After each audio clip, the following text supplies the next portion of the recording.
Ada satu kejahatan yang tidak lagi membuat kita terbangun. Ia lewat di layar seperti bayangan di sore hari.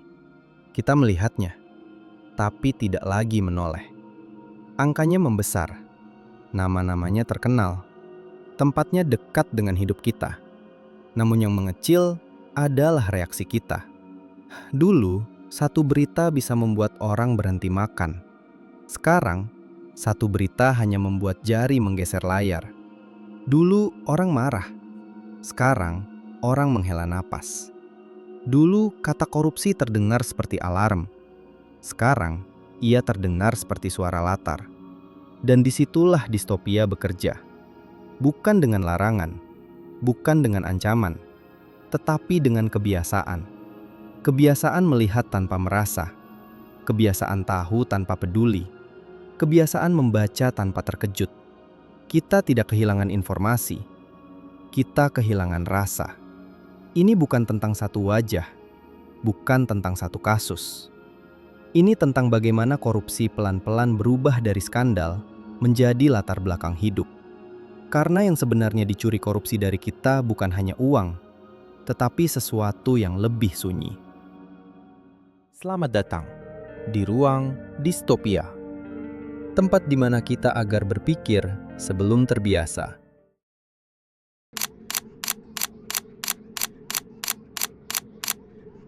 Dulu, kata korupsi terdengar seperti sirene. Ia memecah pagi, membuat orang berhenti di trotoar, membuat dada panas, membuat kita bertanya, bagaimana bisa? Dulu, satu berita cukup membuat ruang tamu gaduh. Orang-orang berdiskusi di warung kopi, berdebat di meja makan, menyebut nama, menyebut angka, menyebut rasa marah.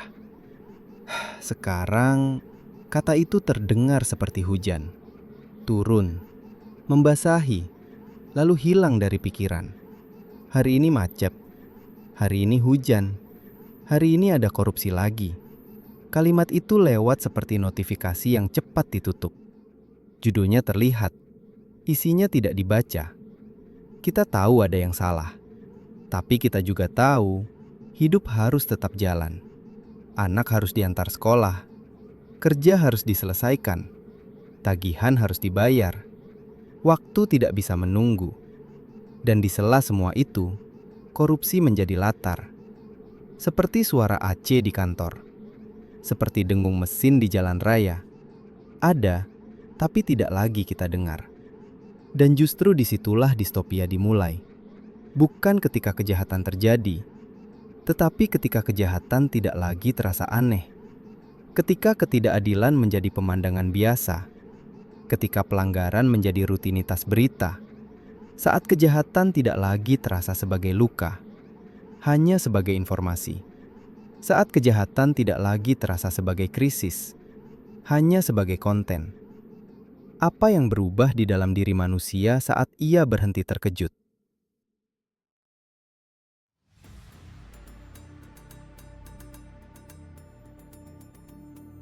Korupsi tidak lahir dari satu malam. Ia tumbuh seperti lumut di tembok yang jarang dilihat. Pelan, sunyi, tanpa suara. Ia dimulai dari keputusan kecil yang dianggap remeh. Dari kalimat, tidak apa-apa, cuma sedikit, sekali saja. Dari amplop tipis, dari jamuan makan, dari janji proyek, dari pertemuan tertutup, dari jabatan yang tak pernah diaudit, dari kekuasaan yang tak pernah ditanya. Korupsi tumbuh dari ruang yang sepi dari cahaya. Ruang di mana kekuasaan tidak diawasi. Ruang di mana jabatan tidak dipertanyakan. Di sana, sistem lebih sibuk menjaga citra daripada menjaga keadilan. Lebih sibuk mengatur narasi daripada mengatur nurani. Korupsi juga lahir dari rasa aman palsu. Rasa bahwa hukum bisa diatur. Rasa bahwa koneksi lebih kuat dari kebenaran. Rasa bahwa jabatan lebih penting dari tanggung jawab. Dan lama-lama, kejahatan tidak perlu lagi bersembunyi. Ia berdiri di tempat yang sama, karena publik sudah terlalu lelah untuk menatapnya. Ada kelelahan kolektif yang jarang dibicarakan. Kelelahan melihat berita, kelelahan marah, kelelahan berharap, kelelahan kecewa. Dan di dalam kelelahan itu, korupsi menemukan rumahnya. Korupsi bukan hanya soal uang, ia soal jarak. Jarak antara rakyat dan kekuasaan. Jarak antara janji dan kenyataan. Jarak antara hukum dan keadilan. Semakin jauh jaraknya, semakin mudah sesuatu diambil tanpa terlihat.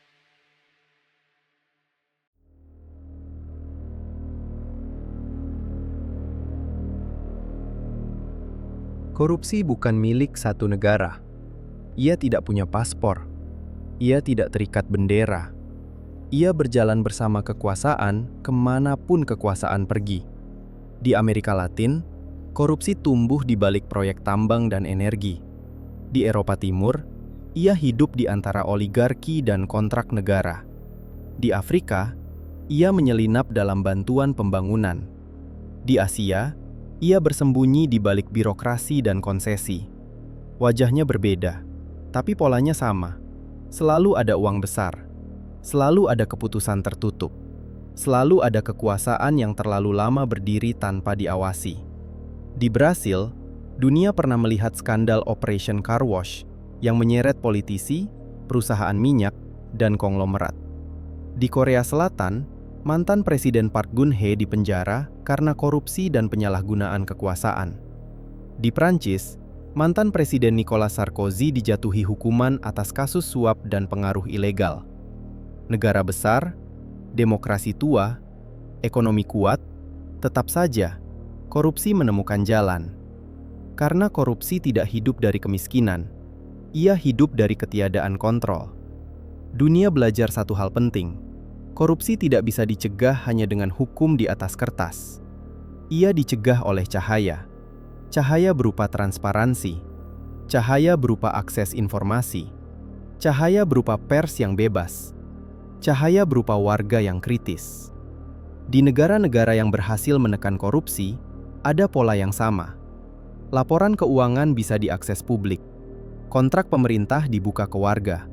Kekayaan pejabat diaudit secara rutin. Media tidak dibungkam, dan hukum tidak pilih kasih. Bukan karena manusia di sana lebih suci, tetapi karena sistem tidak memberi ruang gelap untuk tumbuh. Karena korupsi tidak takut pada kemarahan, ia takut pada pengawasan. Ia tidak gentar pada teriakan, ia gentar pada data. Ia tidak lari dari opini, ia lari dari bukti. Dunia juga belajar bahwa pencegahan bukan soal menghukum setelah terjadi, tetapi soal menyulitkan korupsi bahkan sebelum niat itu muncul. Dengan prosedur yang panjang, dengan audit yang rutin, dengan kontrol silang, dengan dokumentasi yang terbuka. Korupsi hidup dari kemudahan, dari jalan pintas, dari keputusan satu tangan. Maka dunia yang ingin bersih harus membuat kejahatan menjadi repot, sulit, lambat, terbuka. Dan yang paling penting, dunia belajar bahwa korupsi tidak pernah benar-benar mati selama manusia berhenti peduli. Karena ketika publik diam, sistem akan bicara sendiri. Dan sistem yang tidak diawasi selalu bicara dengan bahasa kepentingan.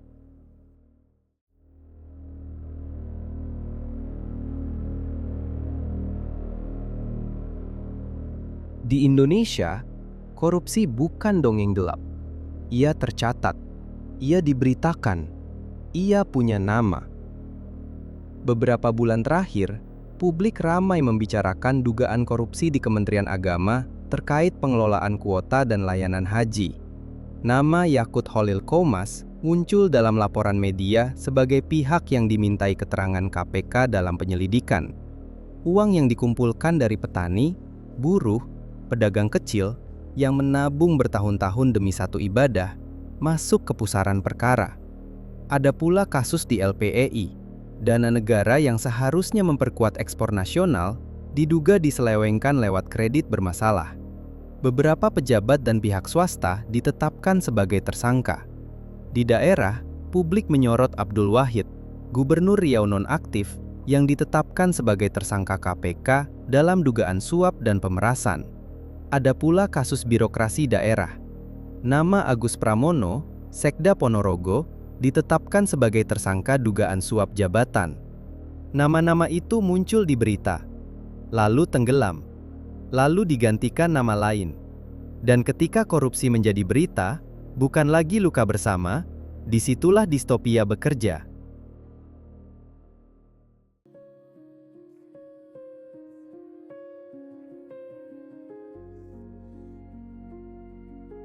Perubahan tidak selalu dimulai dari gedung besar. Ia dimulai dari dalam diri manusia, dari cara seseorang memandang kejahatan. Korupsi bertahan bukan hanya karena pelaku, tetapi karena kebiasaan. Kebiasaan menganggap wajar, kebiasaan menertawakan, kebiasaan melewatkan. Dan ketika semua itu terjadi, kejahatan tidak perlu lagi disembunyikan. Ia hanya perlu ditunggu sampai normal. Korupsi tidak menghancurkan negara dalam satu malam. Ia mengikisnya sedikit demi sedikit. Bukan hanya dengan mencuri uang, tetapi dengan mencuri rasa kaget. Karena saat manusia tidak lagi terkejut, kejahatan tidak lagi terasa jahat. Ia hanya terasa biasa. Dan di dunia yang menganggap kejahatan biasa, bukan hukum yang runtuh lebih dulu, tetapi nurani. Distopia tidak dimulai saat kejahatan terjadi. Ia dimulai saat kejahatan terasa biasa. Saat manusia berhenti terkejut.